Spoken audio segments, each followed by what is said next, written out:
SAP consultant మరియు SAP architect యొక్క సగటు జీతం అనుభవం, స్థానం మరియు కంపెనీ పరిమాణం వంటి అంశాలపై ఆధారపడి ఉంటుంది. ఈ రోజు నేను మీకు సగటు జీతం గురించి చెబుతాను.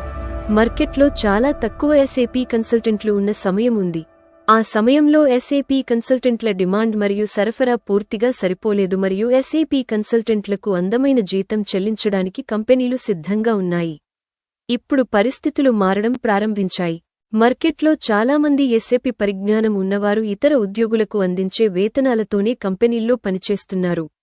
కానీ ఎస్ఏపీ తరచుగా కొత్త మాడ్యూళ్లు లేదా సాంకేతికతలను పరిచయం చేస్తున్నందున నిర్దిష్ట కొత్త సాంకేతిక పరిజ్ఞానాన్ని కలిగి ఉన్న కన్సల్టెంట్లకు స్పష్టమైన కారణాల వల్ల ఖచ్చితంగా అధిక జీతం చెల్లించబడుతుంది. ఆధారపడి ఉంటుంది. ఫంక్షనల్ కన్సల్టెంట్ను 4 సంవత్సరాల ఎక్స్పాస్ జీతంతో ఒక అన్నంకి 2.4 నుండి 10 లక్షల వరకు ఉండేలా చూశాను. మీరు చిన్న వెండర్ దేశీయ కంపెనీలో ఉన్నట్లయితే మీ జీతం ప్రతి సంవత్సరానికి 2.4 నుండి 6 లక్షల వరకు ఉంటుంది. మీరు టీసీఎస్, హెచ్సీఎల్, కాగ్నిజెంట్ వంటి సర్వీస్ ఆధారిత కంపెనీలో ఉన్నట్లయితే జీతం 4 నుండి 7 లక్షల వరకు ఉంటుంది. ఇది కనీసం 1 స్విచ్తో అంచనా వేయబడుతుంది.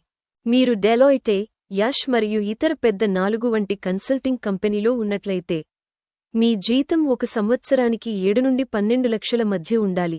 మీరు ఎలైట్ కాలేజీ నుండి ఉత్తీర్ణులైతే అప్పుడు మీ జీతం ఒక్కో అన్నంకి 14 లక్షల వరకు పెరగవచ్చు. సర్వీస్ బేస్డ్ కంపెనీలతో పోలిస్తే ఇంటర్వ్యూలు చాలా కష్టం.